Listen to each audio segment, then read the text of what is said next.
watching Mid-American Conference Football on ESPN, where we welcome you to beautiful Dick Stadium on the campus of Kent State University, where the Golden Flash is trying to do something they have not been able to do in 714 days, and that is secure a victory. I'm Anthony Lima, joined alongside my good buddy and three-time Super Bowl champ, Gerard Cherry. Look at this weather. It is a perfect time for one team to get off the schneid. That's right. It's a chance to reset. It's a chance to, with the new season, do what? Win a football game. Obviously, for Merrimack, they went 5-6, and for Kent State, they were winless last year. So certainly a great opportunity to get a game in today and win. Now, if the Warriors are going to go on the road and get a victory, they get it started with their signal caller, Aiden Pereira. That's right. Aiden brings a nice dimension to the football game in that he's a dual-threat quarterback. He can beat you on the ground by running, but he can also effectively pass the football. Now, how about for Kent State? C.J. Montez trying to replicate 2023 when he was at Fordham. All he did was throw a bunch of touchdowns and just one interception. That's right, and that's what you appreciate about CJ, is that he brings ball security to the game, and that's certainly something that Kent State wants to build upon when you think about what took place last year and that they turned the football over a lot. They appreciate the fact that CJ is effective passing the football and he doesn't turn the ball over. Well, awesome to see the crowd assembled today. You sometimes wonder when a program is in flux, what kind of support they're going to have from the community. But Gerard, they've been tailgating here since I was told 5:30 a.m. That's right, and there's certainly an energy in the building as Kent State takes the football field for the kickoff, and they are excited to get the woes of 2024 out the way and begin anew with the 2025 season, Anthony. What a beautiful day over the last week in Northeast Ohio. Kind of felt like fall was knocking at the door, and this is exactly the type of weather for game one of these teams. I saw high school football last week where guys were cramping up like crazy, but you saw the temperatures around 63 degrees, a beautiful way to launch into the 2025 football season. Yeah, this is my ideal football weather. There he is, head coach. Interim is how we have to qualify it for today. Mark Carney, a Northeast Ohio dude from St. Ed's, has been with the program, though, over the last few years. First time he's run out of the tunnel, he thought, in 25 years. And opening kickoff, retrieved. And at the 10 is brought down immediately. What a way for the special teams group to show up on the opening play. It's all about all three phases complementing each other, and that's exactly how you want to start your defensive effort, with a great coverage on the part of the kickoff cover team for Kent State. All right, so we get a chance to take a look at that Warrior offense here, pinned way back at their own 12-yard line. And Aiden Pereira, we talked, you're going to see him run the football a lot in this offense. And he has absolutely no daylight on first down. Kent State, they said they wanted to swarm, and that's exactly how they start today's football game. And Mason Maddox shows you what's so important about playing defensive line, as well as Thomas Aiden, and staying home, not getting too far off the football field, and putting yourself in a position where you can make that play at the line of scrimmage, because that appeared to be a design quarterback keeper / run. 5 men in the backfield. That penalty is declined. Second down. No shocker to have an early miscue to start today's game. They don't get preseason like they do in the NFL. Right out the gate.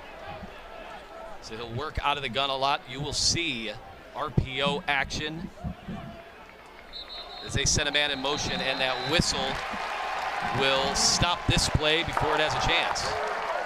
False start. Offense, number 75. 5-yard penalty. Second down. Bo Lanzadell, the senior right tackle, draws the flag, so that's a couple of plays.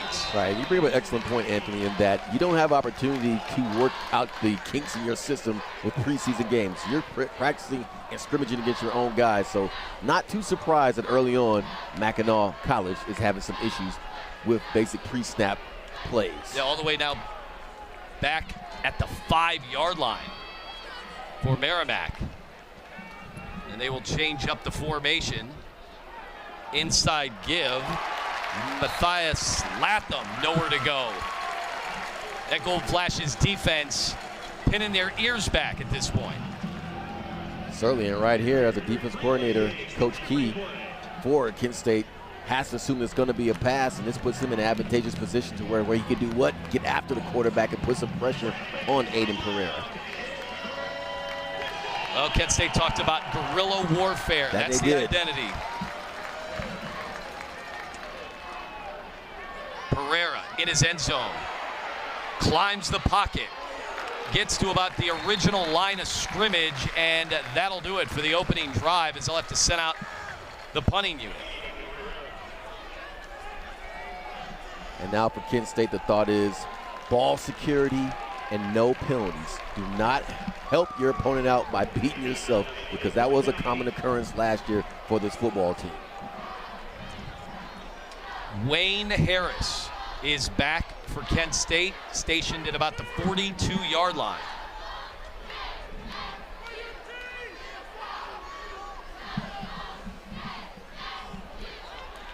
And that punt spirals out to the 40, backtracking to return it.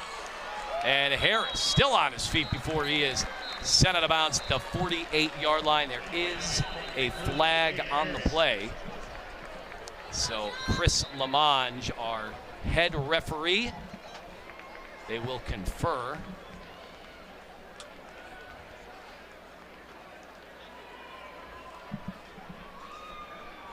$47 yards on the punt, 9 on the return. Illegal formation, kicking team, number 34. That 5-yard penalty will be added to the end of the kick. First down, Kent State. And early on, a lot of pre-snap penalties on the part of Merrimack. And again, we understand it's the first game of the season. These things do occur, but you cannot continue to help this Kent State offense, defense, and special teams with penalties pre-snap. So CJ Montez, the numbers back from 2023. He was injured last year when he was at Fordham. Of course, the new interim head coach for Kent State, Mark Carney, a Fordham grad, and they will go from the gun. Harris in motion. Inside give, Gavin Garcia. You're going to see a steady diet of Garcia today. He had 544 rushing yards in 2023, along with a couple of touchdowns. He sustained an injury last season, was not able to go for Kent State, but he is one of the leaders. He's a captain on the offensive side of the ball for Kent State.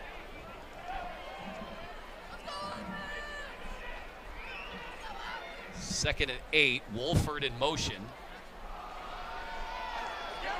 Able to get out from the grips of the defense. Garcia. Steady running inside the 40. And what you appreciate about Garcia's effort is that he stopped in the backfield, but he does not slow his feet. He keeps moving, trying to pick up those extra yards to avoid a tackle for loss. 3rd and 1, they'll go from the gun. He's met, but keeps on ticking. Trying to inch closer to that first down, but side judge, it does not look like he has the distance. They went from the gun and tried to hurry him. All right, Coach Patterson, offensive coordinator for Kent State, has a decision making. It looks like he and Coach Carney have decided to go for this on 4th down. That's almost a mentality play, right? You want to establish something, and that's confidence. Right from the get-go, but they will go from the gun again on 4th and 1. Montez barking out the signals. 10 on the play clock. They'll snap it. Garcia inside, where it is going to be a judgment call. And the Warriors jumping up and down. They think they've got a turnover on downs. And I understand the mentality of Coach Patterson. You figure you have bigger guys up front that you should get that push to be able to pick up that first down. But considering that the best run so far for Kent State has been an outside run on the part of Garcia, you may want to try go there more often than not. All right, so we are scoreless. We're going to make sure we have that turnover on down. Stick with us. We got a lot of football here at Dick Stadium, Kent State and Merrimack.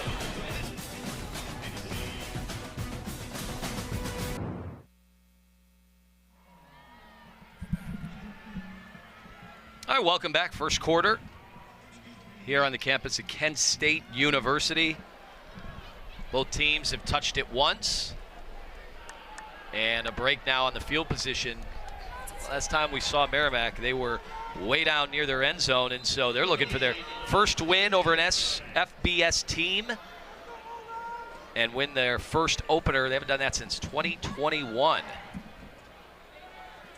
Wyatt will take the snap. Throws a wobbler to the left side. It is complete for about 4 yards of Jalen McDonald. And that's what we call a simple get back on track offensive passing play, in which you ask the receiver to simply just turn and do the old school button hook and catch it where the defender's not and take what the defense is giving you. And that's certainly what Pereira did on that play. Nice positive play to start this second drive for the Warriors. We'll call it 2nd and 2. Wide again. From the gun, inside handoff.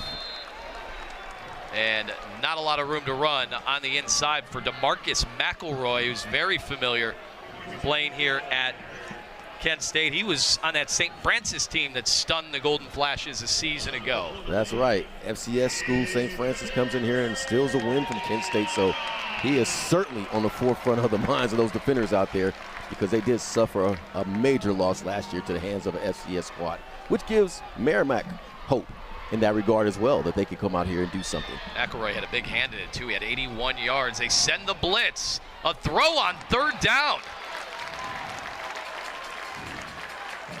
And that one is incomplete, off the intended target's hands.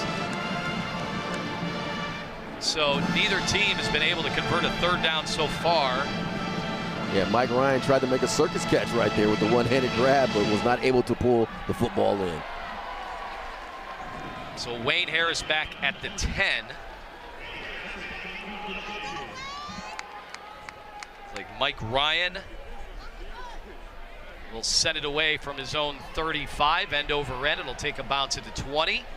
Harris wisely standing back, and Kent State will get it at the 10-yard line for their second possession of the football game. We are at a draw, scoreless here at Kent State. You're watching MAC football on ESPN.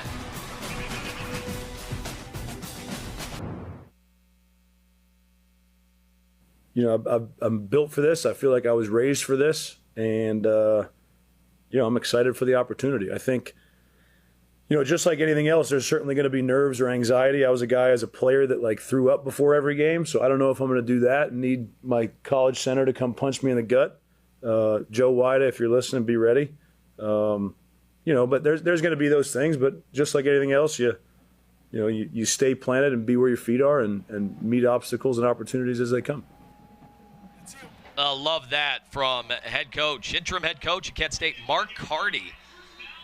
Gerard, you played in some pretty big games. Did you have those types of nerves? No, I did not have those type of nerves. Certainly had butterflies, but never to the point to where I had to, pardon me, folks, vomit. Well, the visual, we didn't have anybody standing by him with a bucket, so I think he was okay. Garcia, the handoff for a couple yards. And that ball came loose. Yeah. And interesting, they're giving us a huge dose of Gavin Garcia so far. He's pretty much had all the offensive plays for Kent State. Would like to see them mix some things up and start to even attack vertically in the passing game. Saw Sebastian Brown just come out in the field. We've had 3 straight 3-and-outs to kick off this week 1 for these teams. J.J. Etheridge in motion. It's another handoff. And this time, a few yards on the left side. And as these coordinators play the fill-out game of where it's more effective to operate, I'm seeing so far a theme that Kent State is having more success running off tackle or outside as opposed to the interior with the guard in the center in the A and B gaps. Hunter Hopperton onto the field at tight end. Lined up in the slot. The big man is in motion. And this time, bouncing out and staying alive, a solid run. And that is Kimbrough with a terrific second effort. And you figure with Jordan Newman not being available that they're going to go with this jet sweep action with Kimbrough, and that was a very well-designed play with positive yards to give us our first down on the drive today on the offensive side of football for both squads. There it is, Jose Kimbrough, the 5'10", 190 redshirt sophomore out of Roanoke, Virginia.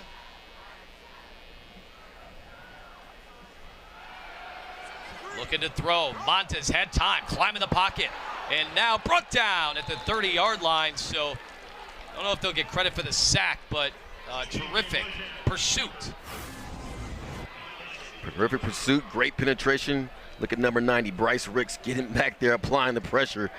Big man, 6'1", 325 pounds. So Sidney Johnson getting in on the action at the end. So Kent State will have 2nd and 10, 3 targets to the left.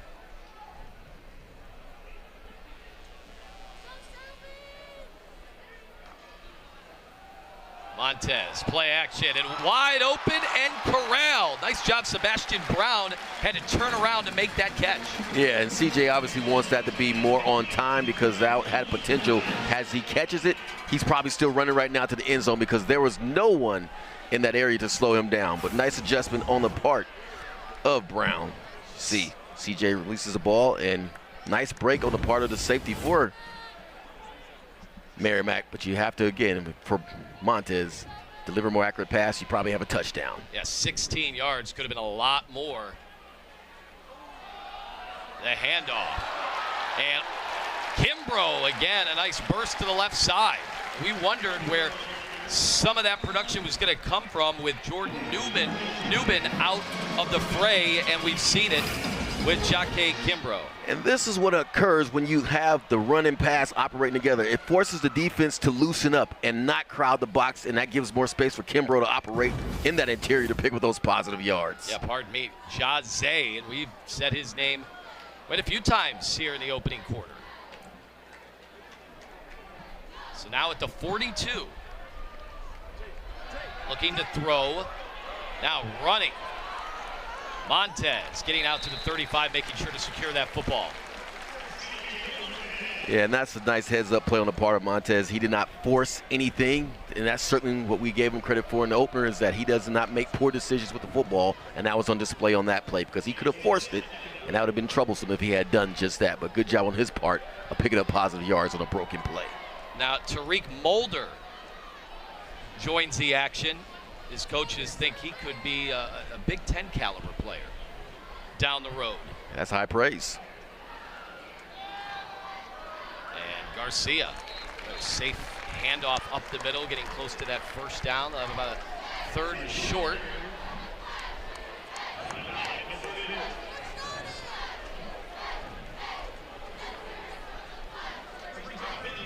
And this is a pivotal 3rd down for Kent State as they're on this nice drive to pick up this first down and keep the chains and the sticks moving forward. Will certainly help the cause for them. 0 for 2 so far on 3rd down. They need a pair of yards. And Garcia with room to run up the middle and a first down. Golden Flashes moving the football. Nothing fancy about this run. Straight ahead, hand off to your quarterback, hands it off to Garcia, and Garcia gets the job done, running straight ahead, and give credit to this offensive line as they provide the spacing necessary for Garcia to get that first down. Got J.J. Etheridge on the far hash from the 29. Montez sending Harris in motion now. He will look to throw. And he's got to get rid of it. On the move, down the field. And he makes the grab. How about Sebastian Brown? Yes. Hauling it in. Sebastian Brown has been the go-to guy so far for C.J. Montez, and what you appreciate about the effort is that he had to catch that football in traffic. But also, look at the timing that Brown gets, as Montez has a lot of time to make this completion because his offensive line is doing a superb job of providing pass protection. All the way down now to the 11-yard line. As Brown gets set on the far side. The Flashes taking their time. Throwing again. Left side, and Tariq Mulder hold on as those vultures were coming to rip that ball out. The Warriors were on the spot right there, and that's exactly what you do in the screen action, is that you want to swarm to the football. And that's just creating a tackle for loss in the process.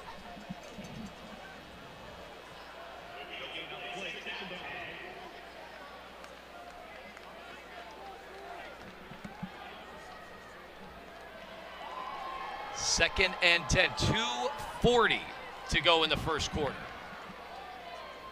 Kent State trying to punctuate this drive with a score. Brown in motion. And it's a keeper. Montez, but he is dragged down from behind at the 10-yard line. Boy, had an opening, but it closed in a hurry. Yeah, a lot of misdirection plays so far for Kent State, and you understand why as they try to fill things out to see if they can get a drive going. They've so far done that, but I would like to see more Anthony straight ahead. Use the leverage that you have from a size standpoint against the Merrimack College Warriors, because, again, you're dominating up front right now. Keep pushing forward. Keep on establishing yourself in the trenches with straight ahead runs as opposed to the misdirection plays. They can get a first down without scoring. Throwing into the end zone. And that one sails over the receiver's head. Terrific coverage that time by the Warrior defensive backs. Jacob Wilson was in coverage. I think that the strong side linebacker did a nice job. That's right. Man up on the tight end outside, thought they had a mismatch situation by isolating the tight end on the linebacker, but to his credit, Wilson does a superb job. Will Risco, and he misses. And that's what we call a momentum killer. Boy, and a 28-yard chip shot, and Kent State walks away from a promising possession with a special teams miscue. We are still scoreless. The Warriors will have the football after this.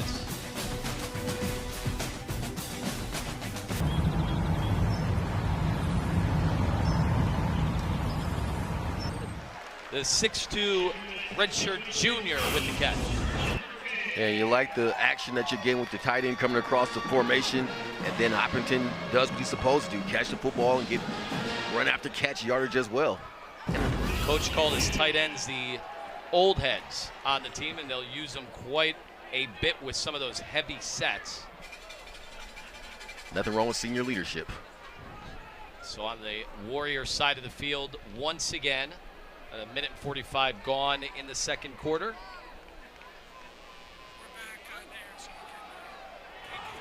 Is a spinning handoff.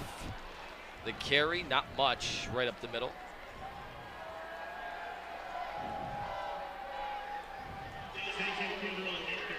So they've used Kimbrough. Basically, he's been the next man up for Jordan Newbin, who is out in this game. We saw him on the sideline in, I say street clothes. He did have the jersey on. Certainly had the jersey on, but he also had on a walking boot.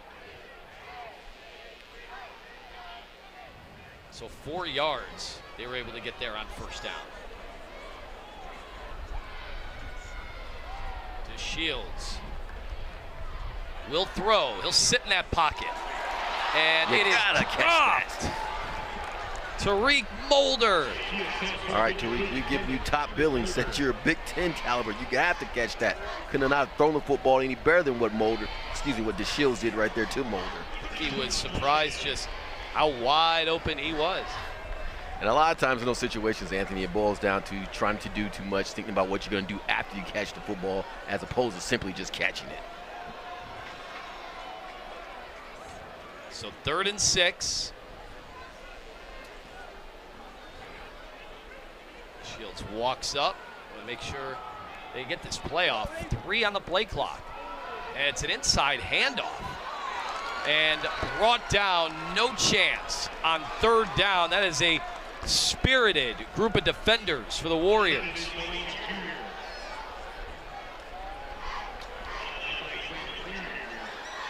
Looked like Dwayne Green Jr. in on the tackle.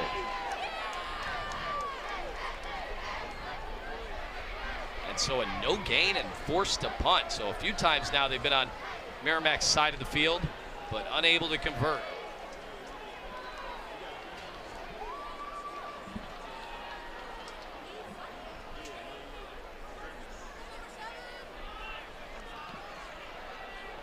Punt is up in the air. Signal for a fair catch.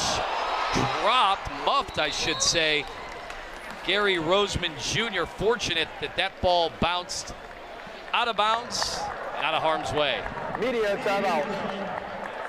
So we have a change of possession, a 34-yard punt. -2 on the return. We're still scoreless. The next possession will be our first chance to see a touchdown. Stay tuned.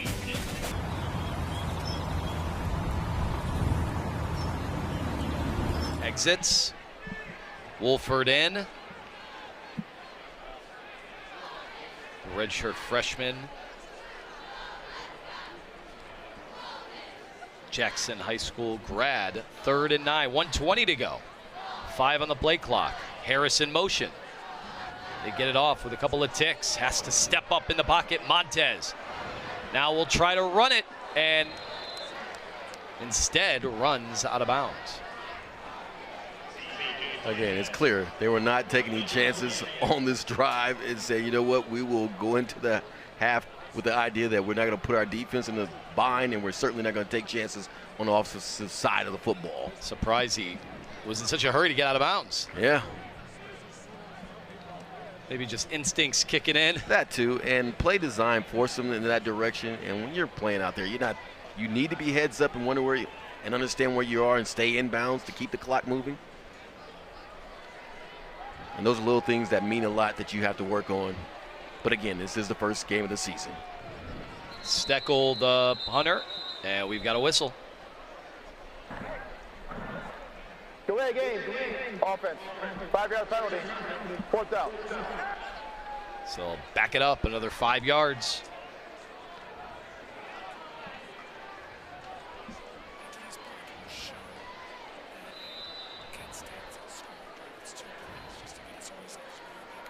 Gary Rosemont Jr.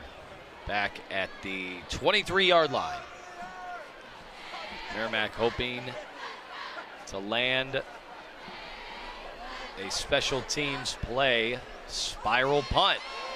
Good coverage, but staying on his feet. Rosemont Jr. with a bit of a return before he's sent out of bounds at the 34-yard line. Now let's take a look at that Kent State scoring drive. The lone scoring drive we've had today was a couple of big plays. Saw the big man, Mulder, holding on to the football that time. That's right. And then Wolford takes a 6-yard crossing route to the house. Nice display of speed on his part. During the kick, holding. Return team, number 11. Well, he had a 12-yard return. Penalty for the end of the kick. 1st down, Merrimack. But now they'll go back because of the penalty. It was a 35-yard punt.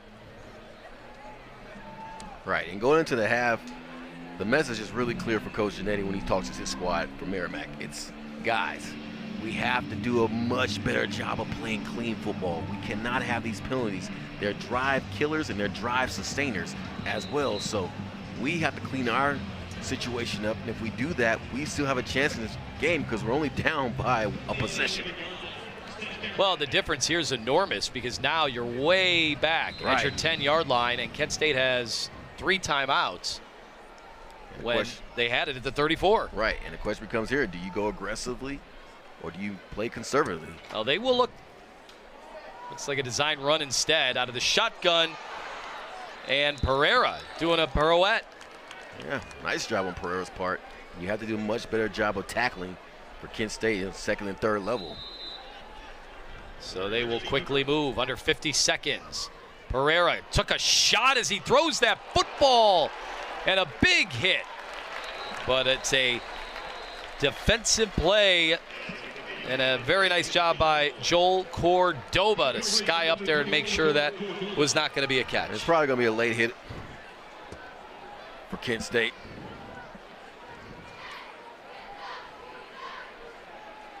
The officials sorting things out again.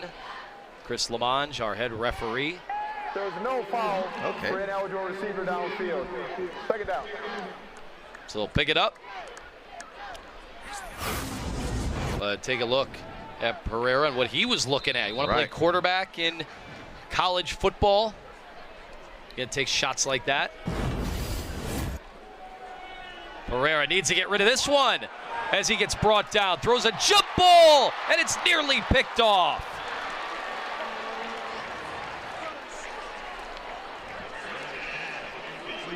Well, Tevin Tucker could not hang on to that one, but we got another flag. Holding. Defense, number 21. 10-yard penalty. Automatic first down. All right, so the bailout. Cordoba is flagged for the hold. Automatic first down. Boy, there was a lot going on this play. Watch the hit. And that is a nice effort on the part of the Kent State defenders, but right here, love the stretching out of the DB and almost pulls it in. But again, Cordoba holding, but all been for nothing. Run up the middle, Pereira. Boy, he took a shot there at the end. That's Cordoba. Timeout, Merrimack. Their first timeout of the half. 30-second timeout. Well, we had a frenetic pace. Merrimack wants to slow things down and size up what could be their opportunity here in the first half. Yeah, in the second half, Anthony, they may want to go to a hurry-up offense because they seem to have some success with that approach.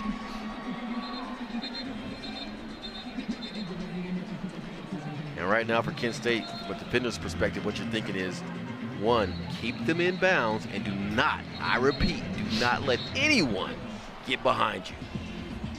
Sometimes, Gerard, I think it must be easier said than done. Because when I'm sitting at home watching games, you're like, well, there's no way someone's going to get behind them. But it always seems to happen. But I saw something, Coach. What'd you see?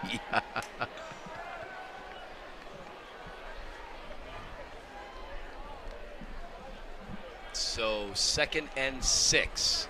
Ball to 42. Pereira showing a lot of elusiveness, directing traffic, and finds his man complete for the first down. And looks like a Cooper face mask Lehman. penalty as well to tack on to the penalty, to the yardage.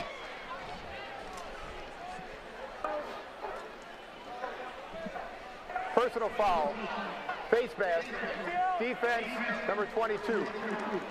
15-yard penalty added on to the end of the run. Automatic first down. For the Warriors. Clock will start on the snap. On the Flashes side of the field for the first time today. And now trying to capitalize on a few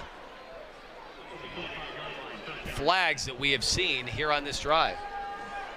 And for Kent State right here, you need to keep your composure. And once again, coaching point, do not let guys get behind you. And for Merrimack, similar premise in that don't make mistakes and keep attacking, keep being aggressive, because it's certainly working. DeMarcus McElroy in the backfield. Pereira, all day to throw, launches. This one out of bounds, looking for Cooper Lehman again.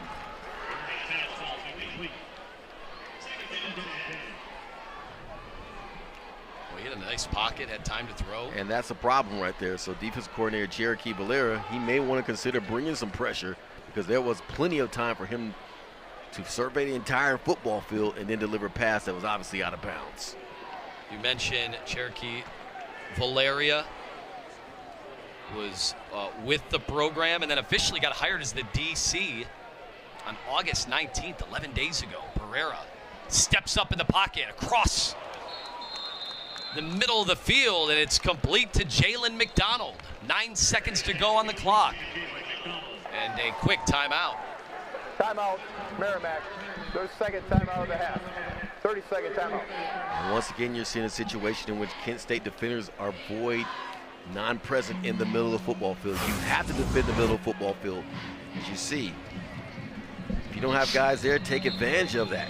Because that's the easiest throw for the quarterback. Straight ahead, straight in his sight of vision. You have to defend the middle of the football field. You cannot allow such an easy pass and catch to take place, especially in the red zone area. Well, we have seen both offenses with a little help from the officials as well put together some drives. We saw Kent State score on theirs. Can the Warriors do something to match it here? They need this one in a big way.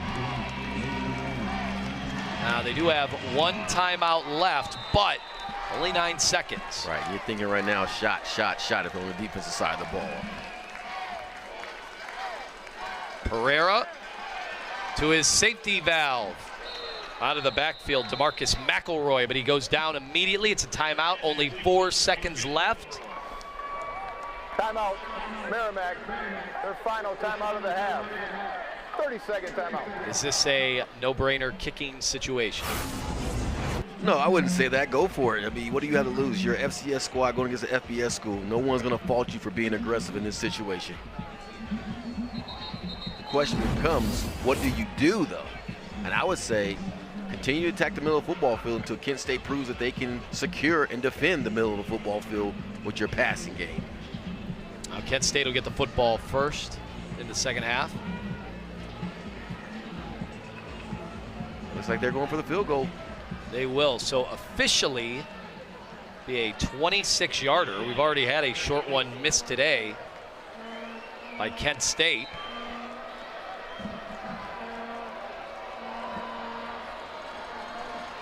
Carlton tie. Good snap, good hold, and it is through the uprights.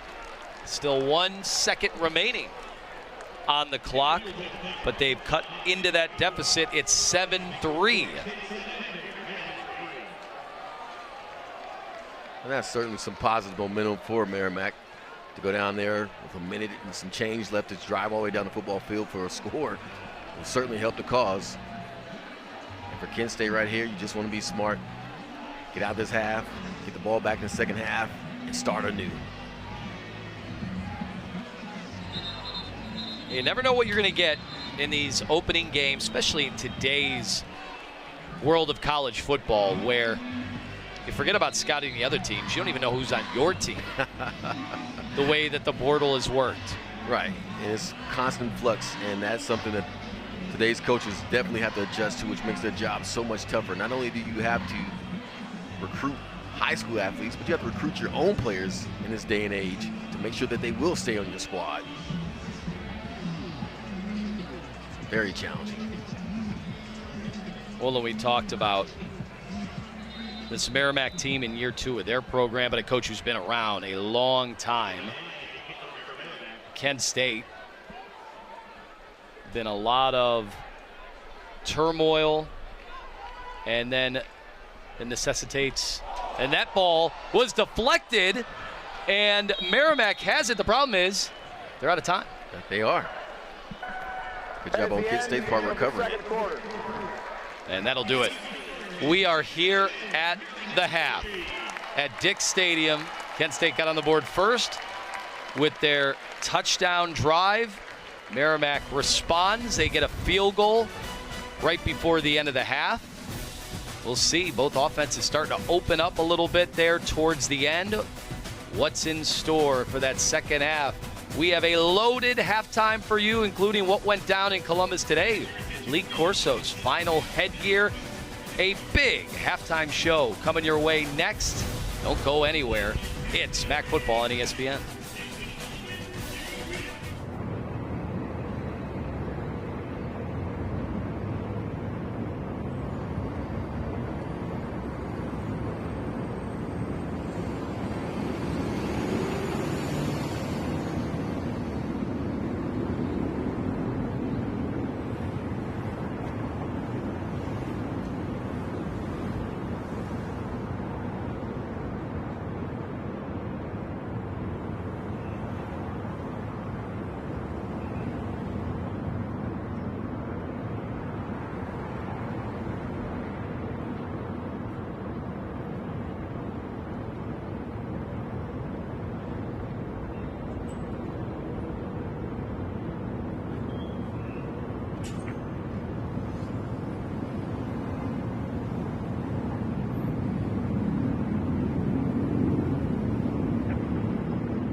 It's halftime here between Merrimack and Kent State. And when we return, hear the iconic tales of ESPN Game Day legend Lee Corso.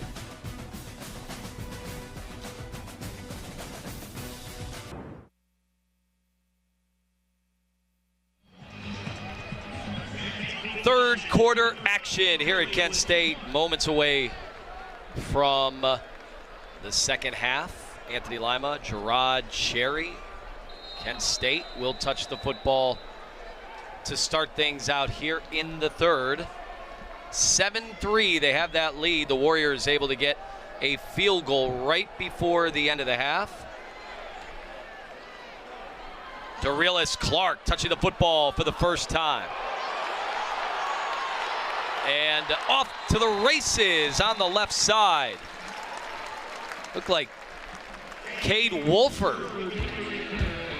As we saw some new returners on the field. Let's take a look at the scoring drive for the Golden Flashes. That's right, and you have a situation where Mulder right there catches the football, picks up positive yards, and the man we just mentioned, Kay Wolford, catches the ball and takes it to the house. And that's one guy you may not want to kick it off to because he has certainly shown that he has speed. Now it looked like a penalty will bring the Golden Flashes back. So mirrors basically the start of this game. We had some early whistles, some jitters, and coming out of the locker room, we just saw that as Kent State has flagged their return unit, nullifying a big-time explosive kick return. Right, we'll keep reiterating it. You want to play clean football. You just, as you just said, man, Anthony, nullified a positive play, and now you're backed up with not so great field position. The first half, we saw 4 quarterbacks, but we revert back to the starter for Kent State, C.J. Montez, with Gavin Garcia standing next to him. Wolford in motion. I think you're going to see a lot more of him here in the second half. Garcia stutter stepping, but brought down in a hurry. And you saw Jason Campo. I haven't heard a lot from the captain from today, but man, coaches absolutely loved him all week. That's right, Jason Campo from Nashawa, New Hampshire. And what he did right there was at the point of attack, he held his ground and made a nice play. And I still want to see more plays in which we have Gavin Garcia moving forward as opposed to side with the run play calls. Little misdirection. And that ball, long way to go, but it's incomplete to Wayne Harris. This time, Montez was under duress. Right, and nice route concept because Woods was open. The problem is Montez was not able to set his feet to throw an accurate pass. So give credit to that defensive front for applying the pressure, enabling the quarterback to not be able to put his receiver in a position to catch the football. Yeah, Merrimack has been able to get to the quarterback here and there throughout this game. 3rd and 10. They've done it with their 4-man rush. It hasn't necessarily been them dialing up blitzes or anything like that. Montez, that ball batted down at the line of scrimmage. Skying up to make the play was Gary Rosemont Jr. Excellent play on the part of Gary Rosemont. Now, you'd like to say, Gary, you field punts. Catch the football, my man. And next thing you know, you may be in the end zone for the pick 6. Well, a lackluster drive there to open things here in the second half. How you want to start the second half. 46 is in for number 21, kicking team.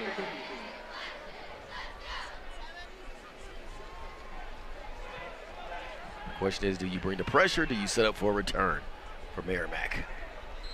Yeah, you see Steckel at his own 2, but the whistles were blown. Delay game. Offense number 97. 5-yard penalty. 4th down. Well, you see the difference now. Knock him back 5 yards, and the punter is going to be standing in the end zone this time with Rosemont Jr. near midfield. Right, so you're pretty much guaranteeing. This is an excellent point. Great field position for Merrimack. Is wearing number 46 for Kent State. And keep in mind that they had a nice drive with the up-tempo going into the half.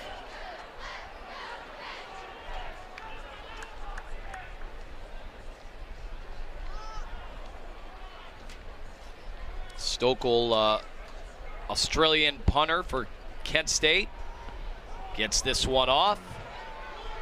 It lands at the 50. It takes a Merrimack bounce, and it is down at the 46-yard line. So a Media timeout.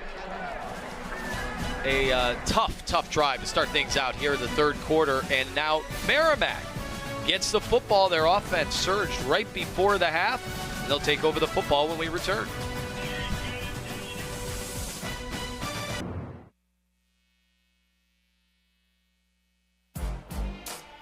Well, Merrimack will have some nice field position to start out. Now, we've seen a couple of quarterbacks so far today from the Warriors. Aiden Pereira, you saw some running, you saw some throwing, and this is what ignited that opportunity right before the half where they were able to collect with a chippy.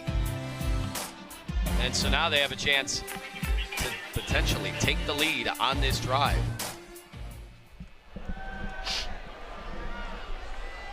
Pereira gathering, throwing, and too much steam on that pass to Jalen McDonald.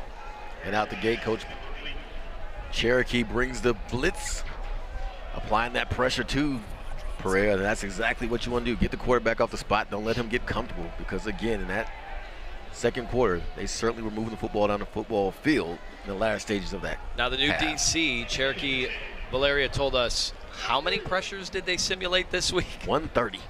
They installed 130 pressures. I know someone with your intellect, Gerard, could be able to understand all of that. I think I'd get about 4. You lose me at 10.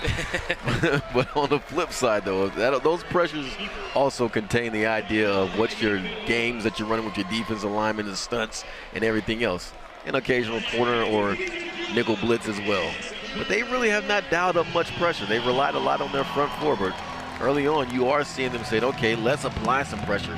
So one thing you never want to have take place is allow a quarterback to get comfortable in the pocket. Oh, the Warriors 0-6 on third down, and they got to get 10 on this play. Pereira, 3 receivers out to the right. He's looking over the middle. Has to dodge a defender and now take off and run. He's going to get the first down and more. Breaking tackles and out across the 21-yard line. Explosive play by Aiden Pereira. And we told you early on that he's a dual threat quarterback, and what Pereira does here is he sees the robber situation taking place in the middle of the football field. No one there, let me bounce outside. You have to make a tackle in that situation. What you'll really appreciate is the fact that he was able to get those positive yards. They go quick to McElroy, but nowhere to go. And from a defensive schematic standpoint, we're still seeing Kent State not do a good job of defending the middle of the football field. You have to lock down that real estate. That's a key part of the field that you cannot allow to be exploited by the offense.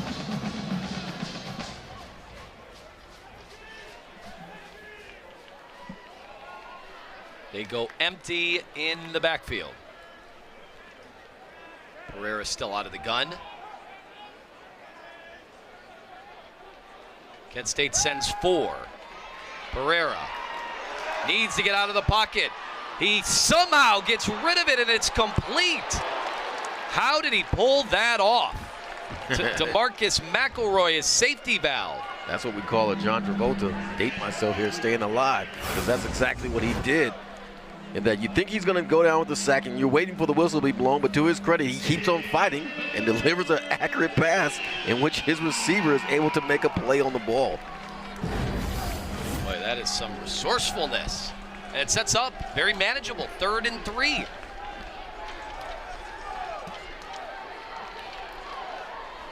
The Warriors able to collect on the last third. Can they do it again? But that was a miscue.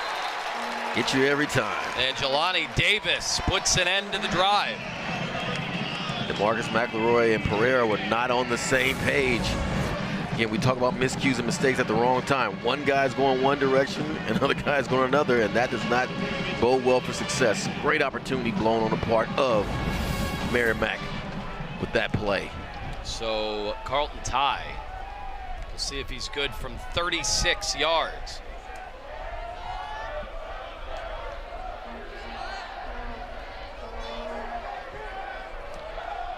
The hold is good. The kick, no good.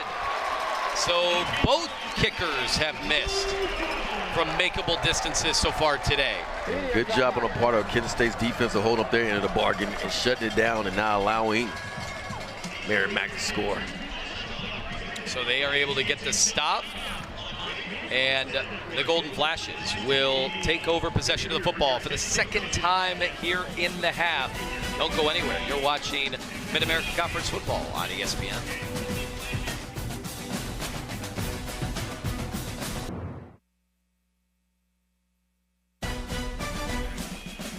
(7-3) the score here at Dick's Stadium on the campus of Kent State University. Don't forget that the ESPN College Football place to be is the ESPN app. I just re-downloaded it the other day, got situated, and with the all-new ESPN app, you can unlock that with the ESPN Unlimited plan, or you can log in with your TV provider, your one-stop shop. It is truly the place to get everything you need for this sport. Here in officially this is week 1, in week 0 last week. Just a bevy of games from Thursday on. Week -1.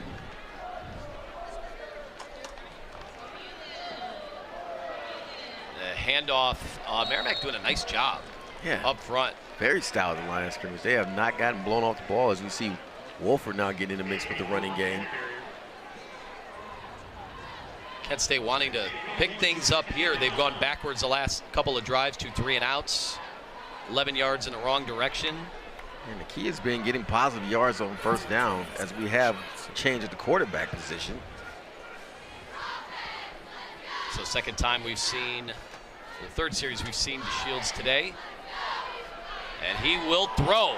He has a man open. It's caught! 20, 15, 10, touchdown!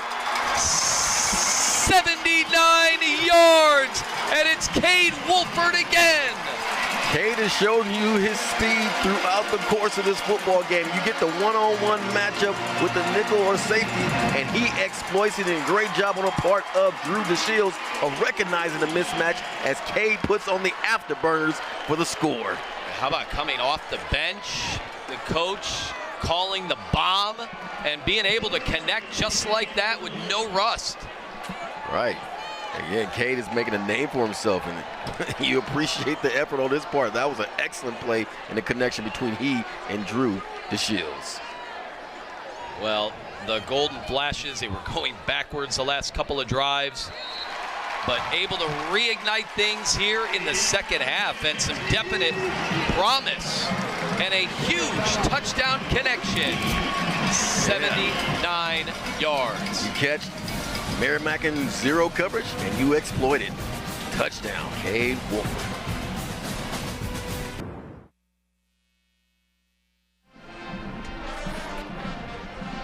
All right, Kent State finding some offense.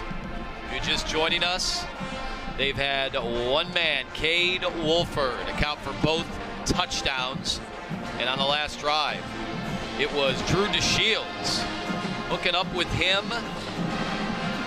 And DeShields 4 of 6 for 99 yards and a score. QBR, is that right? 260.3. I didn't even know it went up that high. But Cade Wolford, the young man out of Southeast Ohio, Jackson High School, his first 2 catches of his career, and they're both touchdowns. Right, and what you appreciate about his effort is once he's in that open field, you're not catching him. He's shown tremendous speed today. All right, Merrimack now needs to recover because they've had some opportunities. They had the missed field goal on the last drive, but their offense has shown some signs of life. Yeah, it certainly has, especially when they utilize the up-tempo as far as just trying to catch Kent State in a situation where they're not giving these defenders a chance to switch out with the defensive front. But also, too, you have to be cognizant, if you are Merrimack, not to force the issue. There's still plenty of time left in this football game.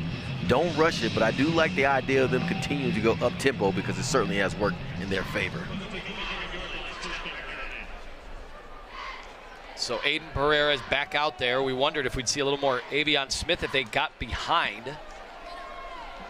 And Wyatt able to bounce it to the outside, takes a hit, but that's a great way to start the drive. It certainly is, and for Wyatt, what you appreciate is that he recognizes, hey, no one's in the boundary. No one's forcing me back inside, so let me test the waters out there and pick up positive yards. So Kent State has to do a better job of containing, and that means forcing him back inside where all the tacklers should be on the defensive front. Coaches said Wyatt, you'll see him break off the most amazing 1-yard runs you've ever seen. It's truly a tough dude to bring down. Wyatt, another chance here. Looked like Kent State had him in the backfield instead. It's a huge gain. And he is finally brought down at the 32-yard line. Well, one of the most egregious holding plays you'll ever see take place was finally called, and the referees did catch it. So that's going to negate that play. Oof. See right here, Wyatt gets the play, but watch your screen. That's holding right there. You cannot grab a guy by his horse collar and bring him down on the offensive side of the ball. You can't even do it on the defensive side of the ball. So once again, Merrimack finds himself in a situation where a positive play is negated due to a penalty. Wipes out a 33-yard run, a costly mistake. At the same time, you wondered, does he get 33 yards without the Probably hold? not. Because he literally cut back off of the hold. By the way, got to give respect to Tevin Tucker, who Tracked was him off down, to huh? the races to bring him down. Wyatt in motion. And Pereira bobbled up and brought down at the line of scrimmage, the original line of scrimmage, I should say. So picked up a couple. Does make the first guy miss, though, showing that he is elusive in the open field, Pereira.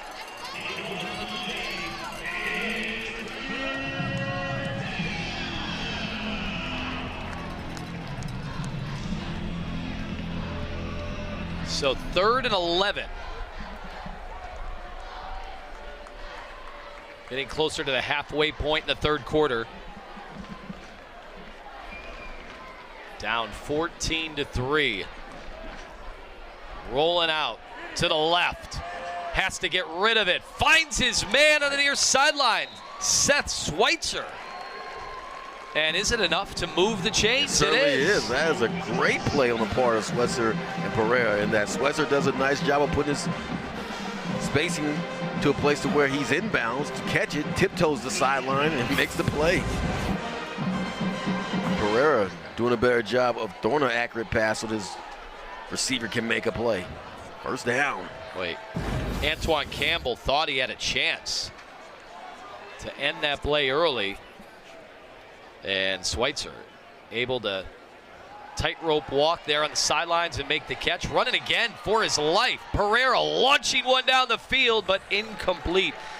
Intended target, Jalen McDonald. And they did a wheel route to a corner. It takes too much time for that route to develop, so I'm not surprised it was an inaccurate pass.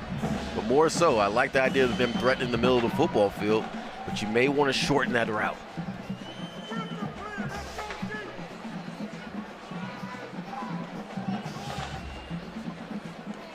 It's sense it though. Warriors feeling more acclimated to be aggressive. They've certainly have taken the kitty gloves off for being much more aggressive in throwing haymakers as opposed to just throwing out that jab. Throwing again. Pereira, man in his face, and it's caught. The middle of the field. And Cooper Lehman again. Yeah, and how many times a day have we said Kent State needs to do a better job of what? Defending the middle of the football field. And why do we say that? It's an easier throw for the quarterback. When you're throwing to the outside, the level of difficulty is much greater. But when a quarterback's able to throw in the middle of the football field, the completion ratio is going to be higher because, simply put, it's an easier throw. And the connection's worth 22 yards. Moving right along here in the third. Fakes the give, and he's taken down. Oh, yeah. You might want to put that one up for the rest of the day. Great hit on the part of Kent State. Mason Woods bringing the thunder right here. Well, that's a crushable holding call right there, but look at that hit. Ooh. Quarterback head goes backwards. And Mason Woods is not playing. Well, he was a starter a year ago, one of the few on this Kent State team, all MAC preseason second team. Good instincts up there. You see right there why.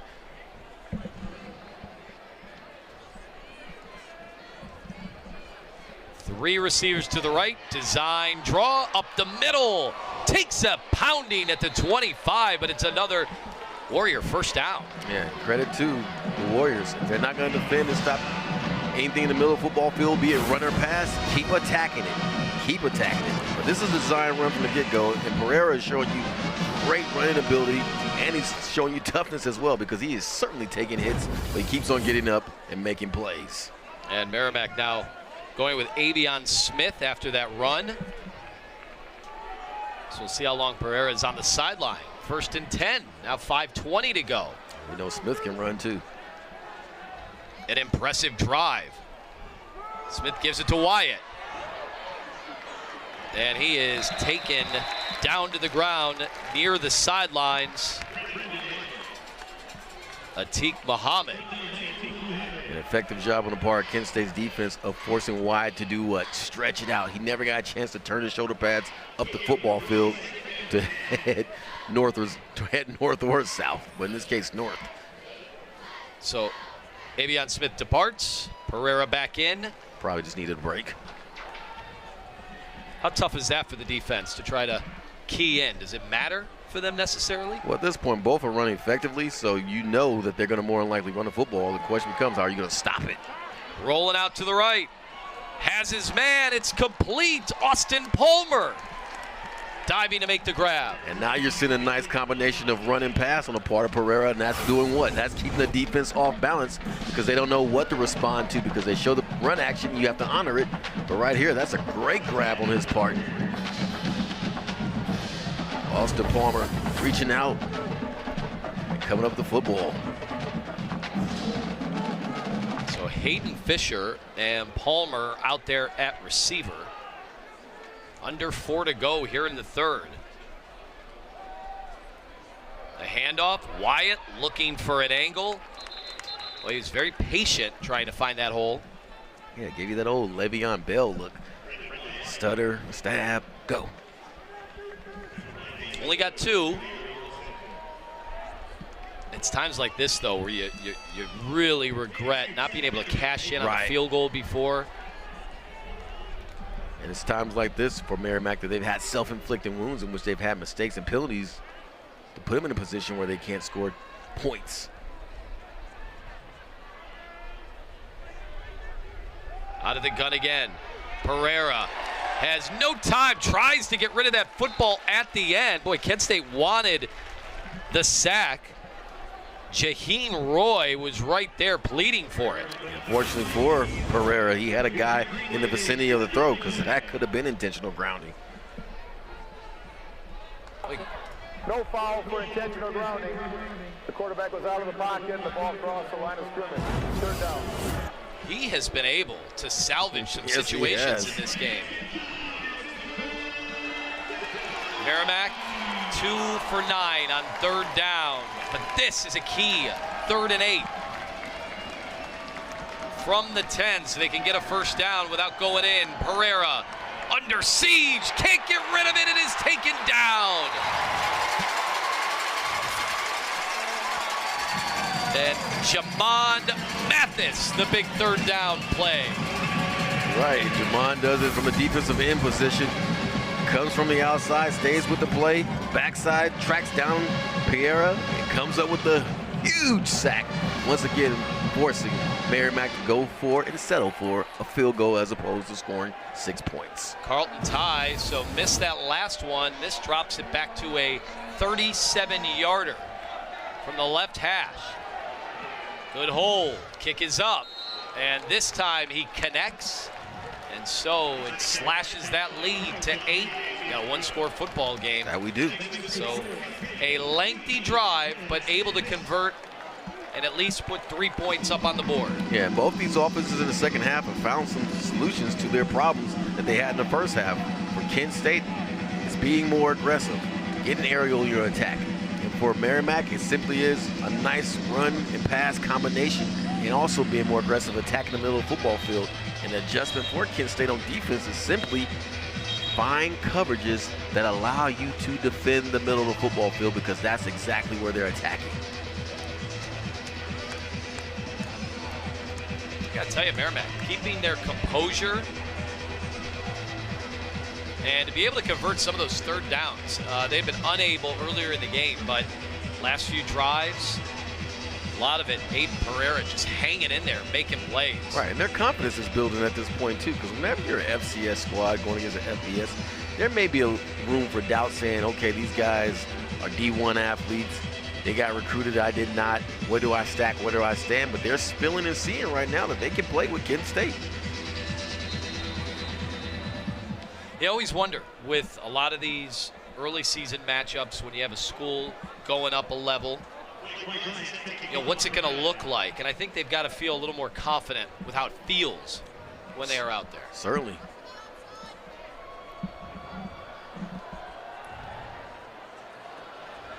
I would not kick it to this guy, but hey, what do I know? Wolford again. He's made some big plays in this game. Are we ready yet to call it the Cade Wolford coming out party? He scores more and more, it will be official.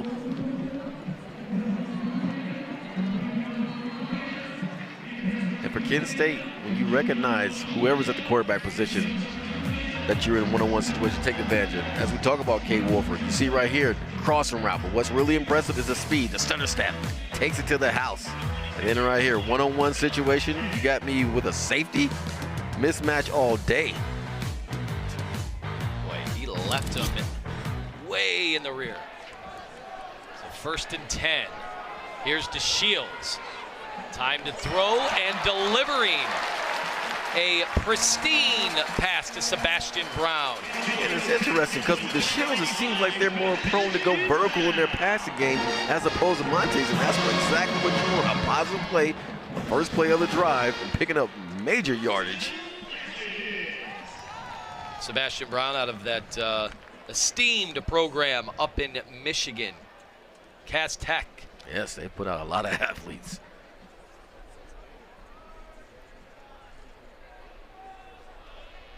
Brown in motion. Shields hands it off. And we've had a total reversal in this game. In the first half, Merrimack did not run one play on Kent State's side. In the second half, it's totally switched. Right. Merrimack 18 plays to 0 for Kent State. And to the credit of Merrimack's defense, they've done a really good job of stopping the run game. It's the passing that's issues for them, in which they have not been able to slow down Kent State. But the run game has been shut down on part of Merrimack's defense.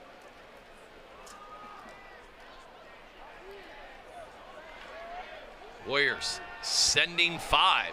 Picked up, though. And it is a completion. Wait till you see the job done. Number 84, Jose Kimbrough, making sure to keep his quarterback upright. He definitely kept him clean. I was wondering if they're going to call holding because it was virtually a tackle on his part, but the officials let him play. So sets up 3rd and 5, 40 seconds to go.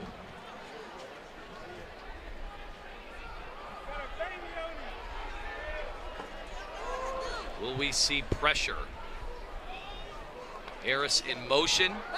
DeShields. And not even close to Wolford. Yeah, they definitely went on the same page. Wolford goes short, DeShields goes long. The leveling of that passing play was off, and he probably should have went to his 3rd option because he was wide open. So stalls out the drive. Yes. As we say, easier for us from our vantage point to see that as opposed to the quarterback.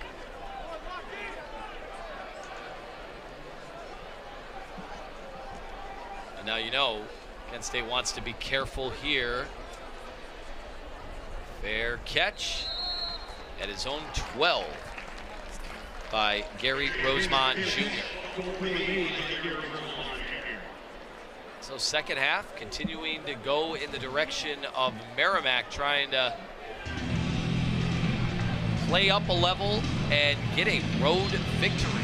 It's a 42-yard punt. They're certainly in striking distance, and if they're able to manufacture another drive like they just had prior, the confidence is certainly gaining on the part of Merrimack. So there's 19 seconds left here in the 3rd quarter. Pereira is out there again.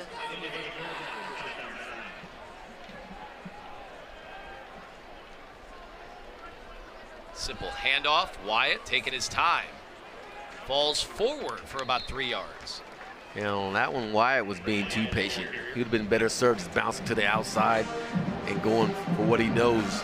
Because right there, he tried a lot of blocks to set up, but they just weren't there for him.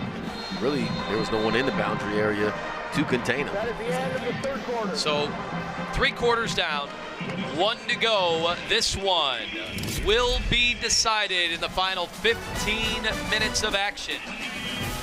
It's 14 for Kent State, 6 for Merrimack. Don't go anywhere. The conclusion to MAC football here on ESPN is next.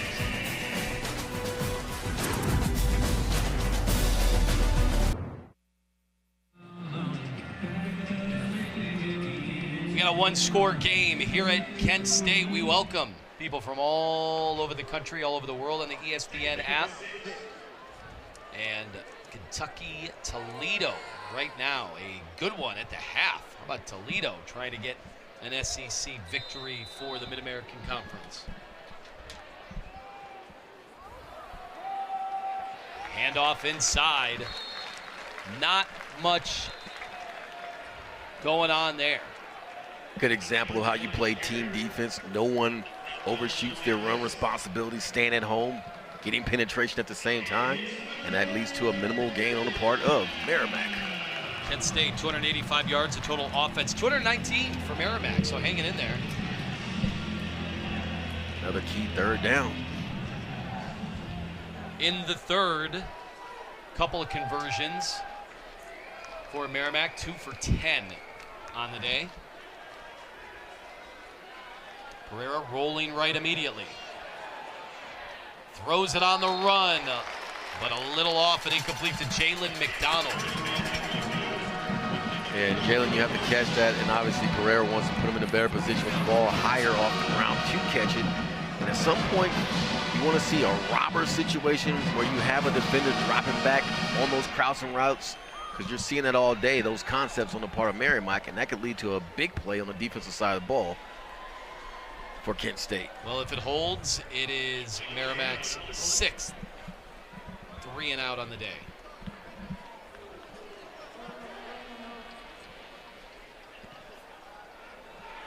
Could get a return here. Harris backpedaling past the 40. And he's brought down at the 45-yard line. Took a shot by the Warriors defender. Kent State will have the football. There is a penalty. Our head referee today, Chris Lamond. Illegal formation. Offense. 5 men in the backfield. 5-yard penalty. Replay 4th down. Okay, so they will ask them to re-kick it. This is typically where big plays take place, because the guys that are on that punt cover team, they are tired because they just sprinted down the football field trying to make a play. Now they're asked to do it again, and you don't see those situations simulated in practice. So that's why we pay you the big bucks, Gerard, because sometimes when I'm on my couch, I'll say, well, why would they make it? Why would they do it again? But you're right. Guys get a little gassed. Now the backfire is if he punts it 70 yards, then you're like, hey, we should have declined it. He's by the S in the end zone. So quicker footwork to drill that ball. It's a nice punt. Harris at the 40 catches a block, but a flag on the play will negate it. A late hit. I don't think drew a flag, but we do have one on the block. And again, this is where it gets problematic. You're trying to make a play, you're trying to free your returner.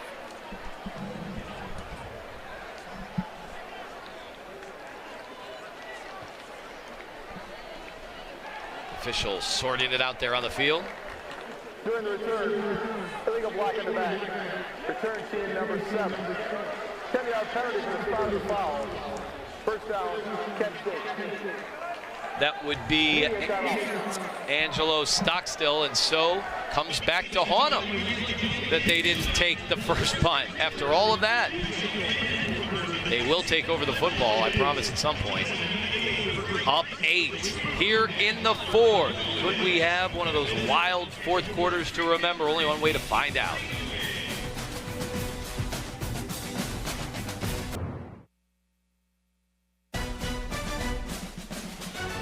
All right, back at Kent State, some new hires on the staff. How about Mohamed Ibrahim, who starred at Minnesota? In fact, I remember that debut under the lights against Ohio State. He had a massive first half, but unfortunately suffered an injury in the second half of that game. Did get a cup of coffee in the NFL, but one of the all-time Golden Gophers running backs at Minnesota, now the running backs coach here. Yeah, parting wisdom to Gavin Garcia and company. Who better than Ibrahim, who is the all-time leading rusher for the Golden Gophers. 4,668 yards. And they've had some good running backs. Pass is caught, missed tackle, and J.J. Etheridge getting on the board. And I love this play right here because it's a nice design. It creates a situation where it's an easy read for your quarterback, Montez, to give you a positive play to start the drive. And as we've seen throughout the course of this game, when both these teams on the offensive side have positive plays to start a drive, they end up winding up with some semblance of success. C.J. Montez back out at QB for Kent State after they get 8 yards on first down.